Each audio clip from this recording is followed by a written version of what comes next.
All right, this is actually 16, I'll move up 15 yards right about here. 5 rounds, number 4 Federal buckshot, not reduced power, full power.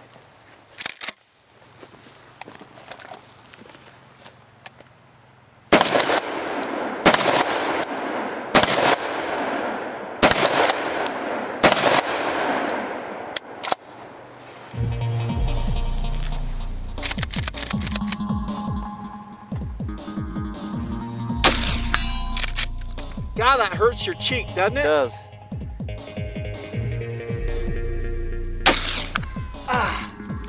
Hate that. Yeah. This is really smacking your cheek. I mean, It does. get recoil, I'm worried about my freaking cheekbone. It's going right up into your cheekbone. Yeah, just bam, like you said. It's like getting smashed right in your face. Hate it. I want to kind of come to the side.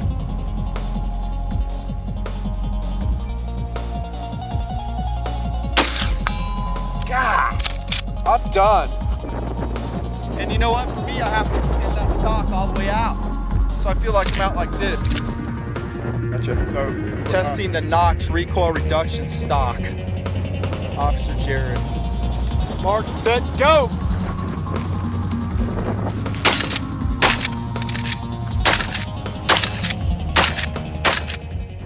What do you think about that stock? it definitely, you can feel a little bit more than on a standard stock here. Was that bulge smacking you in the cheekbone? Nothing terrible, but I could feel after if I was to shoot more than that 5 rounds, it'll start adding up there. That looked high left, low aim, low right. Yeah, buddy. Money.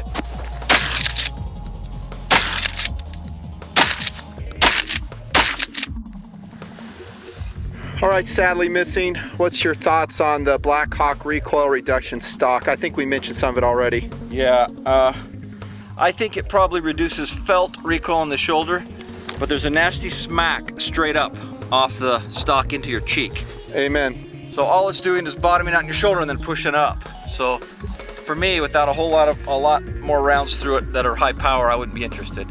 If you're shooting shock lock rounds or ferrets or something with door hinges, I think it's perfect. You could tuck it right in short and play with it, but if you're trying to shoot all day long with one, I wouldn't do it. Yep, I'd rather have that recoil going straight back to my shoulder. It's predictable. Doesn't smack my cheekbone. Nice hit. All right, I'm gonna try that steel guy. Yeah. Did you find that slug? No, it was the wad.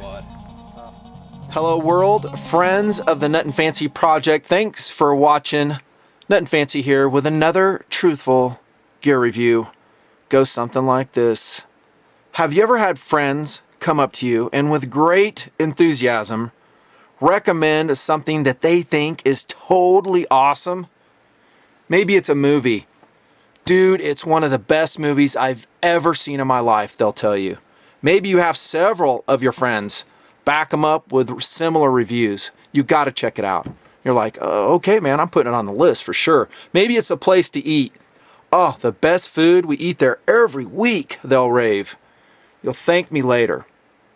In both situations, you go and check out the movie, you go to the place to eat, and you come away scratching your head going, is there something I missed? Because both of those things totally suck. Yep. That's kind of how I feel about the Knoxx recoil reduction stock for shotguns. Now marketed under the Spec Ops name with Blackhawk Tactical. What? It sucks? Everybody in the world says it's awesome, Nutnfancy. Well, like I've said and have done many times in my videos, I will happily depart from conventional wisdom when it is wrong. I will depart from groupthink when I think it is headed down the wrong path, which is very often the case. And speaking of cases, I'm going to make just that of why I think this stock is a miss. Still love Blackhawk, love their stuff. So many great items. However, in my opinion and from my testing here in the Nutnfancy project, this ain't one of them, and it is a non-recommended item in TMP. First and foremost, guys will say, well, does it reduce recoil? Well, if you look at the numbers of Knoxx and Blackhawk their specifications, lab testing, it should, they say it's like 85% reduction in peak recoil. Due to the dual spring system, there's a spring in the pistol grip, a spring in the rear tube here, working in conjunction to hopefully reduce recoil to the shooter. However, I don't find that to be the case. Not to an effective level. If you watch someone shooting a Knoxx Recoil reduction stock on a shotgun, watch the shooter. Do you see them motionless? No. I see them moving around just as much as if they're shooting a regular, stock shotgun. Gotta get a drink. Speaking of which, I have one right here on the table. The one that goes to this outstanding Remington 870 pump shotgun. Previous review in the Nutnfancy project. Check out my combat shotgun shootout series. Posted like a long time ago. Great gun. And in my opinion, it's going to be a greater gun with the standard stock on it. Yep, I don't think it does a great job at mitigating recoil. If it did, the shooter would pretty much remain motionless. But Nutnfancy, they never said they took all the recoil out. It's just minimizing it. Maybe so. I don't find that to be the case in my experience. Keep in mind, in the Nutnfancy project, for the testing of this stock, all I ran were high base shells. Double odd buck, some 3-inch double odd buck, yep, slugs, and some 3-inch slugs as well. I'm talking the heavy stuff. That's all I ran out of it, and I left thoroughly unimpressed with the stock. Brace yourself, here comes some philosophy as I lay the groundwork for what I'm talking about. I think to be good at combat shotgunning, per se, you have to have consistency. If you've ever shot combat shotgun style, and again, these are my own opinions, my own data points, I'm not copying any school of thought out there, but you got to get consistent, namely in how you shoulder the shotgun and how you put your fat face on the cheek. Okay, especially when you're running what I still feel is a very effective sighting option for a combat shotgun, a simple bead. There's great rifle sights out there, great ghost ring sights, but I have always found proper utilization of a simple bead on a pump or auto shotgun is very effective if you know what you're doing. Part of knowing what you're doing is, that's a little giveaway right there. I'm going to show you that in a sec. Part of knowing what you're doing is placing your face in the same position every time, getting very low to the receiver of the shotgun, so you get a very consistent sighting plane. If you don't do that, you're going to miss. Okay, and also, how far back are you placing your face? That gets into length of pull. Okay, so when we look at the Knoxx Recoil reduction stock, we're saying, well, it's adjustable to 6 positions, whatever it is. And most people say that's a good thing, right? Well, it could be a very bad thing when you're talking about a combat shotgun, if you're asking me, Nutnfancy. Because what you're losing is that consistency. And you're going to say, well, you just, position it in one place and just leave it there. Well, in a perfect world, that would be how it would work. But I can pretty much guarantee you that's not how it's going to work in real life. Guys are going to probably fully stow it to transport it. And then when, the situation hits, they're going to do whatever they do, probably fully extend it to engage it, if they even remember to do that, if there's time. And then they've just changed their length of pull, they've lost consistency, and they're probably going to have a hard time hitting with that shotgun. But wait, there's more. Okay, so the adjustability, I'm not saying it's a bad thing, but it introduces a whole wide range of problems in a combat shotgun, where that consistency is so critical, in my opinion, to putting the lead on target. And when I say there's more, it goes with this right here. See this raised hump on the tube? Okay, and I learned from hard experience, if you do not have your recoil stock, your adjustable stock adjusted properly, that is going to pop you right in the cheekbone. Yes, it's in the instructions, and for whatever reason, I didn't read them.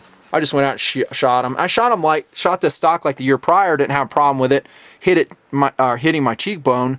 Then when I went out last year and shot it again, this was smacking me hard, right in the face. You might as well have been punched. But Nutnfancy, just adjust the stock far enough back where that's not a problem, just like the instructions tell you. I know, but therein lies yet another problem.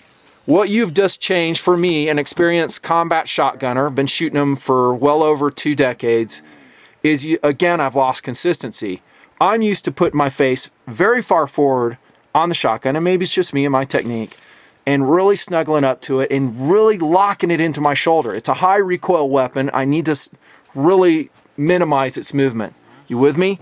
When you tell me I have to run a very long length of pull, you just changed everything on me with a shotgun. I'm not talking rifle, I'm talking shotguns. And I don't like it. Yes, I ran it that way afterwards too. As the instructions said, you know, lengthen enough where this raised portion right here doesn't hit my face, and it still sucked. Hated it. But guess what? It's not just me. It's a lot of the crew members in the Nutnfancy project. Actually, every single one of them. Also ran the Knoxx stock. Not one of them loved it. And many of them had the same problems I did. Smacking them right in the face, just like you will probably see in the intro. Not sure how I'll do the intro. That's a big problem to me. Okay? When your cheek hits that ridge, you're not going to forget that. And another problem still, I kind of already mentioned it, but I really want to stress it, is you're probably going to do that in combat too. Because with an adjustable length of pull, Murphy's Law is going to come into play, and you're probably not going to have this adjusted properly. Okay?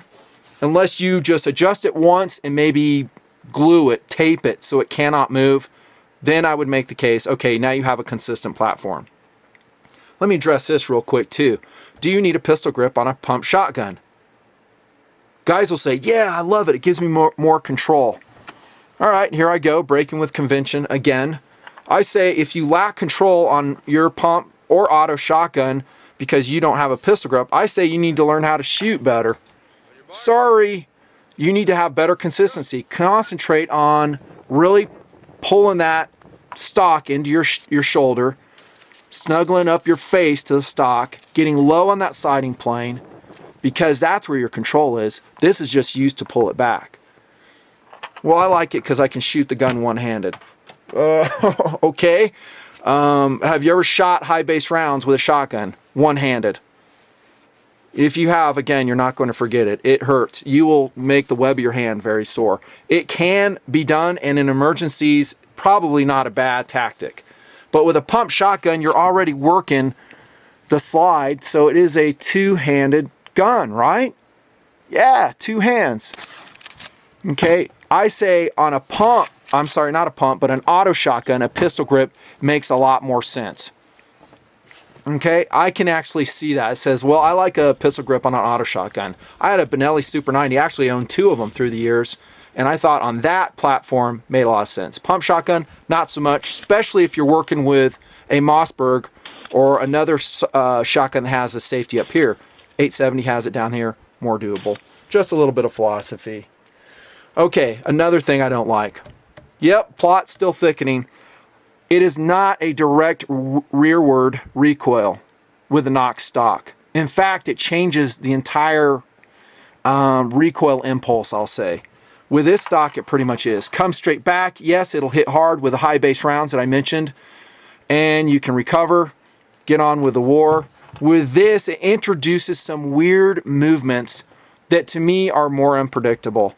One, it kind of felt like it goes side to side. And again, I'm not shooting the low base rounds that you'll see a lot. If you see guys shooting them, watch the shell that comes out of their chamber. It's probably a low base birdshot round. That's what they're testing this with. Come on. Test high base, man. That's what this is meant for. So side to side movement, and then it produces an upward movement right into your face. Yep. And in no way was I thinking after shooting the gun, wow, that was really a soft recoil. Even without hitting that raised bump there. Every time I was like, that's weird, man. It kind of slithers, that's a word for it, slithers side to side and then produces a more upward vector right into my face. Losing consistency and recoil still being transmitted to the shooter. All right? Not good. Here's another downside. It adds weight. Okay, there's a steel spring here, steel spring in the back. It's heavier than this. No, I didn't measure the difference before I put it on. But all of those things are a big miss for me. They were for all the crew members here in TMP. But here's a real showstopper too. Actually, I think everything I've made the case for already is a showstopper. You've kind of seen it already because I've been fiddling with it during the review. The stock broke. There you go. On about round 4 or 5 of the testing protocol, I was shooting it, and the spring inside is probably disconnected. That's all.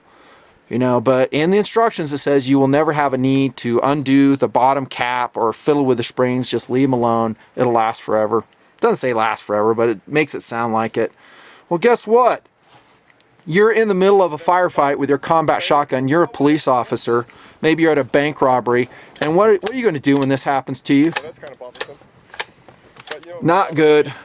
Not good at all. And I had issues with this back piece as well. It was falling off. I really had to tweak this screw. 15 rounds of back. I'm not saying that they're all like that, and I know if I sent it back to Blackhawk, they would make it right instantly. If I loved it on every other level, I probably would do just that. But because of all the stuff I mentioned, I'm just going to get rid of it. Get rid of it! And yet everybody raves about the Knoxx stock, the Spec Ops stock. Oh, it's so good. It's smooth shooting. It just, you know, it enables me to shoot a shotgun so much better. Honestly, man, it's like leaving that movie. I'm just scratching my head going, I don't know where you guys are coming from. I really don't. But Nutnfancy, you know, what if you can't handle the recoil of a shotgun? A female police officer, you know, someone, you know, sensitive to recoil. My answer to that would be don't shoot a shotgun. There's a lot of gun options out there. Use a tactical carbine, you know, a low impulse 223 carbine. Use a 9mm patrol carbine if you want. Lots of other options. You know, don't shoot a shotgun. To me, currently, there are some other recoil mitigation devices out there that maybe I will test. However, for me, it's kind of a man-up option. I'm putting this stock back on there, and I'm going to be happy to do so, regaining the consistency that I lost with the Knoxx Recoil reduction stock. And honestly, guys will say, well, some may say, but for those high base rounds, I mean, they really wear and tear on you. I mean, I can't get through a qualification round without it. I guess, it just depends on your department. I'm kind of talking to police officers here. Department, what your qualification is, how many rounds you shoot.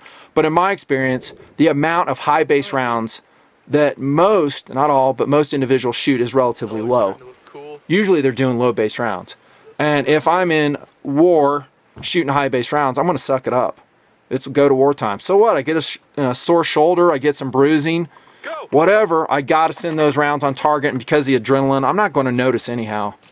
I mean, honestly, I'm talking to civs now. Civilians, how often are you going to train with super, super expensive high base rounds? Not very often, from my experience and the people I know. You're going to train with low base, more affordable shotgun ammunition, and there's nothing wrong with that at all. But I'm saying, do you really need a recoil reduction mechanism like this when you're shooting low base rounds? And you're maybe 5% of the time going to be shooting high base rounds. Well, you should train with what you're actually going to shoot. I agree. You should. And that's exactly what we do here in the Nutnfancy project. But I'm talking about most people. They don't. I know from experience. Hundreds and hundreds of dudes that I've seen and taken shotgunning. That's just the way it plays out, man. So I'm probably not going to fix it. You lose your consistency. I think the variable length of pull on a shotgun, problematic. I really do. Do you need a pistol grip on a pump shotgun? And I'm talking about a pistol grip integrated to a full stock. If you just go pistol grip, kind of like a cruiser shotgun, you might make a case for that because then you're getting a very short overall length. That's a different POU, dudes. In other words, you're going to accept the recoil, the sore hand, maybe less accuracy with that system. I've shot those for years. I like those actually, and I keep those options for my pump shotguns. But with this system, maybe not the best. Oh, by the way, this comes in an over-the-top folder, I think, the wire folder. And I'm sorry, I think it's even more hokier. Yep, Nutnfancy breaking with the pack. Don't like it. First off, it's a wire stock. You can't get a cheek weld at all, at least consistent, in my opinion. And I've heard of breakages, more so than this one. I don't know, man. Knoxx Recoil reduction stock for the shotgun. I'm not talking about the Axiom models. Not recommended in the Nutnfancy project. That's just my data point. My opinion, take it or leave it. See ya, Nutnfancy.